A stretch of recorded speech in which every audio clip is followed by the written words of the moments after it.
Realmente me sorprendió mucho este partido, más teniendo en cuenta que estamos hablando de dos de los mejores equipos de la liga, que haya tanta, pero tanta diferencia de nivel fue realmente impactante. Entiendo que es Barracas y que por nombre y por incluso historia con referencia al propio Estudiantes de La Plata, podía ser esperable un resultado así. Pero venía jugando tan bien que realmente fue muy llamativo, como si hubiese perdido la magia, como si realmente hubiese terminado el sueño, se hubiese ido a las 12 y todo lo que había sido la Copa de la Liga vuelve a la normalidad. Y Barracas pierda 3-0 contra Estudiantes como la lógica del sentido común indicaría.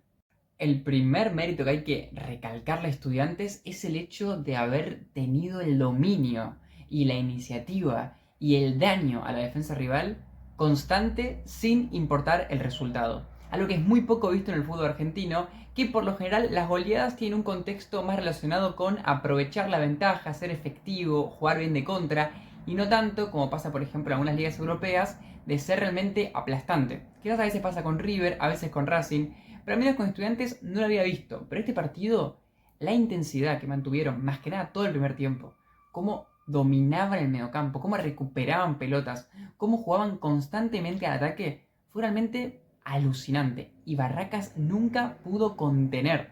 Realmente ni siquiera en lo individual pudieron rendir de manera positiva en defensa, y en lo colectivo, la velocidad de los pases, el movimiento de los mediocampistas y por lo general todos los recursos que usó Estudiantes fueron totalmente letales. Barracas se sostuvo en base a algunos nombres, tuvo sus oportunidades para empatar el partido en ciertos momentos, pero fueron muy aisladas. Así todo, durante varios momentos del partido, mi sensación era, ojalá que se haga justicia y que gane el mejor, porque Estudiantes estaba siendo muy superior, pero quizás le faltaba meter el segundo, aunque sea, más que nada, como ya digo, los primeros 45, como para marcar un poco esa diferencia.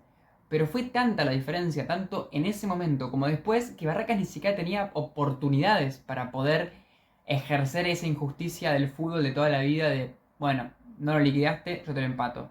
Tuvo dos o tres, pero fueron tan pocas y fue en un contexto tan particular que no alcanzó. Y por eso fue un partido que para Estudiantes tiene que significar muchísimo, tanto de cara para ahora el partido contra Boca, contra River, como en la Copa Libertadores. Jugaron con autoridad, con gran rendimiento.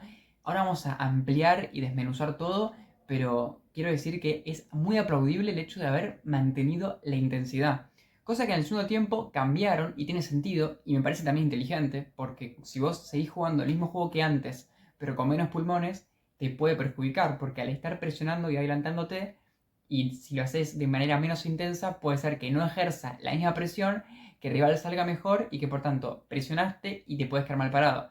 En cambio, cuando en el segundo tiempo vas más para atrás, tiene todo el sentido del mundo porque descansás más en ese repliegue y al mismo tiempo puedes potenciar el hecho de las contras con los jugadores que ingresen. O sea, hasta en ese sentido, conceptualmente, me parece una decisión inteligente, no solamente por la teoría que estoy diciendo y por el argumento lógico, sino porque les terminó sirviendo para, en ese contexto, más de contraataque y no tanto de dominio, marcar el 2 y el 3-0.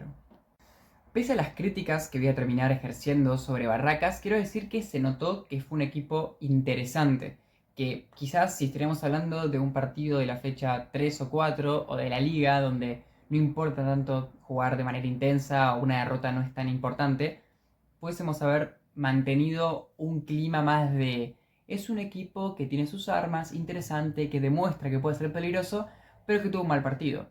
El problema es que hay un contraste grande entre lo que venía pasando en cuanto a los resultados y rendimientos con lo que pasa en este partido. Por ejemplo, la lentitud para salir jugando en general fue totalmente perjudicial, tanto en las conducciones, donde Estudiantes de La Plata primeriaba presionando y ganaba muchas pelotas, como en las salidas, donde intentaban hacer pases por bajo, jugando de manera horizontal o medianamente vertical, lo hacían impreciso, lo hacían lento, lo hacían mal.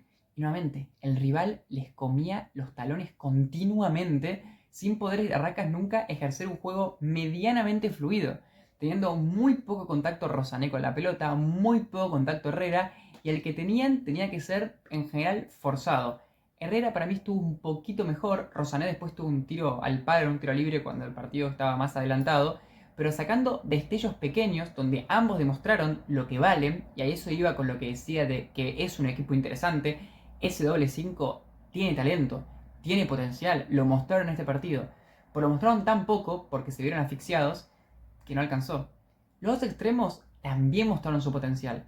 El problema es que como la pelota no les llegaba, por esto que digo, de que la circulación era lenta, imprecisa y por lo general llena de jugadores rivales, que no tuvieron casi contacto con la pelota. Y cuando lo tenían era un poco forzado y en ese esfuerzo, quiere decir, había rivales, había molestias y por tanto había pérdidas. No terminaban nunca de concretar. Pero Brochero en el segundo tiempo tuvo una gran conducción que terminó en una apertura de cancha que no terminó en gol, pero que obviamente tuvo su peligrosidad. Salazar, volcado por derecha, intercambiando con Brochero, fue peligroso en una jugada en el primer tiempo que casi termina marcando gol Wanchope.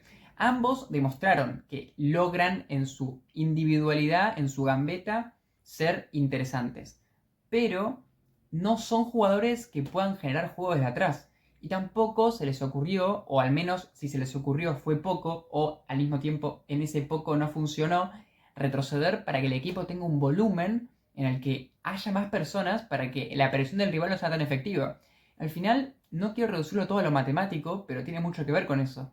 Vos si tenés muchísimos jugadores del rival en una zona y tenés que superar sí o sí esa zona para que te llegue a vos la pelota, obvio, si llega esa pelota a pasar, va a haber mucha ventaja. El tema es que Estudiantes estaba tan concentrado que no pasaba. Y entonces quedan siempre muy cortados. Al que más se encontraban, porque es un poco más fuerte físicamente y lo pueden buscar a través de pelotazos un poco más potentes, es a Cantero, que para mí fue el arma más constante que encontró Barracas, porque como recibe de espaldas muchas veces, que es un pase, como digo, más sencillo de ejercer, porque puede ser un pelotazo, y al mismo tiempo es fuerte, pero puede gambetear, puede darse vuelta, tenía esa arma y la ejecutó, pero poco. Más que los demás, siento que fue más participativo que Salazar y que Brochero, por ese tema de la facilidad para encontrarlo, pero siempre estamos hablando de nimiedades. Estudiantes estaba en un juego tan lúcido en todos los aspectos que era muy difícil contrarrestarlo. Vamos a poner un par de ejemplos. Ascasíbar, el mediocampo, una locomotora de lo constante que era su movimiento. Realmente una presión, una marca, una capacidad para estar cerca del jugador rival y pellizcarle la pelota para generar una recuperación.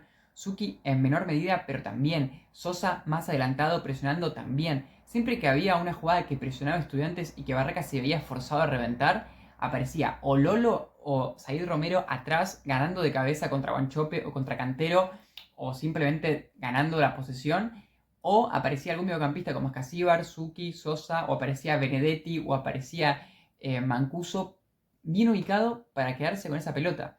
Barracas salía, la perdía, salía, la perdía. Obvio, ya criticamos a Barracas, estaba lento, estaba impreciso, estaba nervioso. Hay un lado por ahí. Y en cierto punto sería injusto poner en un lugar demasiado alto a Estudiantes sin tener en cuenta estas falencias del rival. Hay que tener en cuenta que siempre, en cuanto al rendimiento y en cuanto a la imagen de un equipo, hay una balanza entre lo bueno tuyo y lo malo del rival. Pero también hay que tener en cuenta de que es un círculo que se va fusionando y que todo el tiempo alimenta en sí mismo. Esto quiere decir que si Barracas estaba nervioso y si Barracas estaba impreciso, también estuvo más impreciso y más nervioso porque Estudiantes lo potenció y entendió cómo tenía que jugar el partido. Sabiéndose un equipo con más experiencia y que tenía esos recursos para presionar y para jugar así, lo hizo y lo hizo bien. Porque siempre estuvo bien posicionado, porque casi nunca perdió ante ese juego vertical que intentó hacer Barracas y lo intentó bastantes veces. Pero los centrales estuvieron impecables. Por eso digo que fue muy completo el equipo.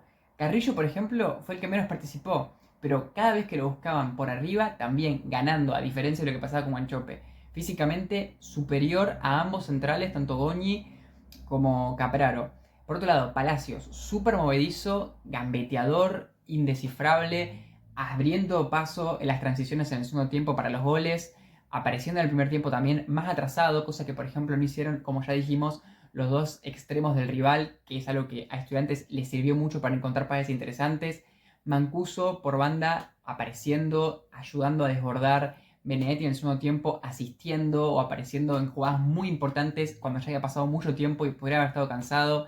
Cetré también con sus momentos todos tuvieron un rol, quizás algunos más que otros. Yo creo que lo pongo más arriba, por ejemplo, a Escasíbar, a Palacios, a Sosa que a Cetré. Pero eso no quiere decir que Cetré haya jugado mal partido, simplemente quizás participó un poco menos, pero por un tema de cómo fue la dinámica del juego, por dónde se movió la pelota.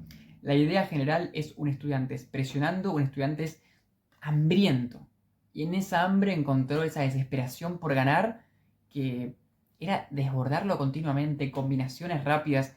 Y hay un punto en el segundo tiempo donde el dominio era total.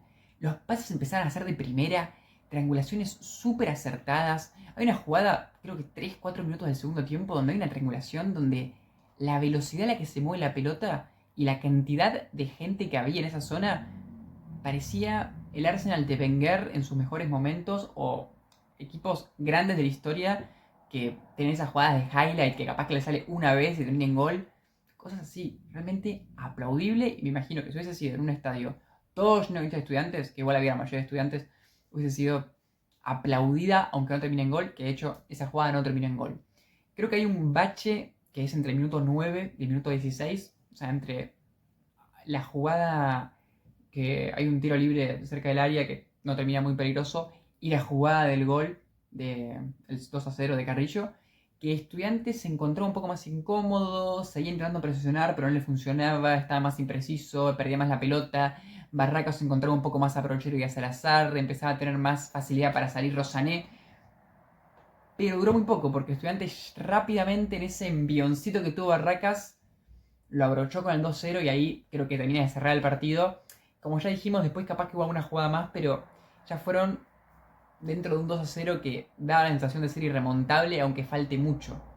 Realmente fue ese típico partido que hace que se respete a un equipo por el hecho de la autoridad que impuso en la cancha.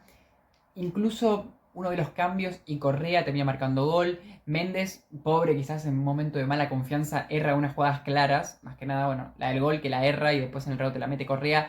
Pero después una antes que tenía prácticamente el arco libre. Después también Piatti entró y dio una asistencia. Muchos jugadores participando dentro del ingreso, marcando más la diferencia aún con respecto a un Barracas que los cambios no fueron tan influyentes ni de cerca.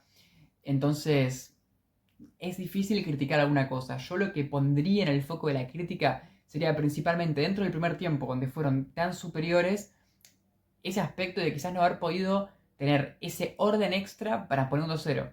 Y con respecto a ese orden extra me refiero a que a veces había jugadas que tenían mucho criterio en la generación, pero quizás en la finalización faltaban personas en el área, por ejemplo.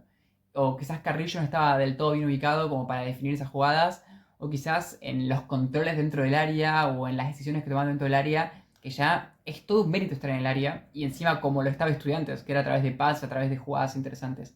Pero después ahí quizás, ya sea por exceso de confianza o por falta de confianza, o por la defensa que también tiene su influencia, no lo liquidó. Y por ejemplo, esa jugada de Wanchope que cabecea por afuera después de la gambeta con bicicleta de Salazar que se lo pasa a Benedetti, pero empataban y capaz que el partido cambiaba completamente. Entonces, eh, como para decir alguna cosa a mejorar, pero es el clásico partido en el que es muchísimo el contraste entre un equipo y otro desde el aspecto de elogiar y criticar. En Barracas lo que elogiamos son esos destellos individuales que puede ejercer, pero después Capraro, Mater, Goñi en la salida estuvieron súper imprecisos, les costó un montón. A la hora de jugar hacia adelante nunca ganaron la segunda pelota, no se coordinaron para poder ganar las segundas pelotas. El mediocampo, como ya dijimos, cortado con respecto a los jugadores de ataque, no había movilidad, lentitud, toma de decisiones a veces un poco egoístas, y lo entendía, ¿no? Porque al final no tenés conexión entre tus compañeros, intentás jugarte a la voz, pero en ese jugarte a la voz a veces eran pérdidas aún peores que cuando las perdías intentando ir hacia adelante. Creo que es interesante el experimento de Barracas esta temporada. Tiene un equipo súper bueno, ya te das cuenta que no va a terminar yéndose a la B, más allá de todas las polémicas que se pueden hablar, más allá de la poca empatía que podemos tener. Es un equipo interesante, hasta los cambios, por ejemplo, el Jacobelis es muy interesante, un jugador que puede desequilibrar, pero hoy se notó la diferencia con un equipo con más experiencia, con mejores jugadores y que se lo juega el partido con una intensidad admirable. Hay un aspecto que quizás no mencione, que es el hecho del gol tan temprano, que, por cierto, no creo que haya influenciado tanto como en otro tipo de partidos, pero siempre jugar con el resultado a favor es una ventaja. Más allá de que Estudiantes no jugó todo el partido con esa ventaja, porque como ya dijimos al principio, destacamos que Estudiantes nunca paró de presionar, nunca paró de ser el que tenía la iniciativa. Pero jugás con otra confianza, jugás con otra idea cuando ya sabes que vas ganando. Pero en el propio 1-0, que podría decir uno, quizás en realidad el partido no iba a ser así, pero se rompe de esa manera tan rápida que después termina siendo diferente. Pongo un argumento en contra de esa suposición, de esa tesis, al decir, en el 1-0 ya hay un concepto que demuestra la intensidad que mostraron Estudiantes, que es en la propia jugada de la falta del tiro libre, que justamente es un anticipe, que anticipes se dieron muchos en el partido, ya sea desde atrás, ya sea pinchando la pelota, ya sea adelantándose directamente al jugador, pero un anticipe que genera una falta, llega antes a la pelota, le hace falta Insúa y ahí es la falta. Y siempre que hay un anticipe tiene que ver con intensidad. O sea, que ya haya arrancado con esa intensidad. Y después, bueno, la lucidez de Carrillo para jugar la pelota con el pecho y quedársela para poder definir cómodo, también habla de ese focus del principio. Como una crítica dentro del gol que me parece el más importante, porque después los demás goles ya eran en un contexto tan de contraataque que la crítica pasa más por la pérdida que ni siquiera, porque a veces la pérdida fue un riesgo que corriste que pudo haber tenido sentido. Que esté Rosané con Carrillo en la marca, que es a Rosané al que le hace esa jugada con el pecho, es raro. Da la sensación de que el primer minuto del partido tendría que estar Capararo o Goñi con Carrillo, ¿no? Siendo que es el jugador más peligroso por lejos. Entiendo que también está Lolo y Said Romero, pero Carrillo es Carrillo. Es el mejor en ese sentido. Entonces, siento que haya quedado con Rosané no tiene mucha lógica. Quizás se desordenó. Yo no noté una marca en zona, pero quizás fue una especie de marca mixta en la de que Carrillo termina quedando en una zona que no se lo esperaban. Pero bueno, esa es como una puntualización final. Sinceramente, entiendo que este encuentro es de esos donde el análisis está un poco de más, porque simplemente viéndolo ya uno se puede dar cuenta muy gráficamente la gran diferencia que hay, pero creo que estaría bueno interpretar esto como un cierre de lo que significa Barracas, como un equipo con armas, pero quizás que llegó menos preparado y que seguramente lo estudiaron, y que además la juventud y inexperiencia terminó provocando lo que pasó, el lado contrario de Estudiantes, y también como una manera de describir de manera un poco más detallada, un poco más avanzada, lo que pasó. No tanto descifrar nada, porque a nivel de descubrir lo que pasó, yo no descubro nada. Simplemente quizás le quito un poco el polvo y le pongo nombre a algunas cosas que podrían no tenerlo o simplemente quedar en el imaginativo. Dígame qué opinan. Me imagino que contentos los estudiantes y los veo con muchas posibilidades de ganar el torneo, hasta sin importar que le toque contra River o Boca. Y bueno, los hinchas de Barracas, yo creo que tendrían que estar contentos. Más allá del partido de hoy, que para mí fue muy malo, haber llegado a esta instancia, mírense unos años antes y tendrían que estar súper contentos.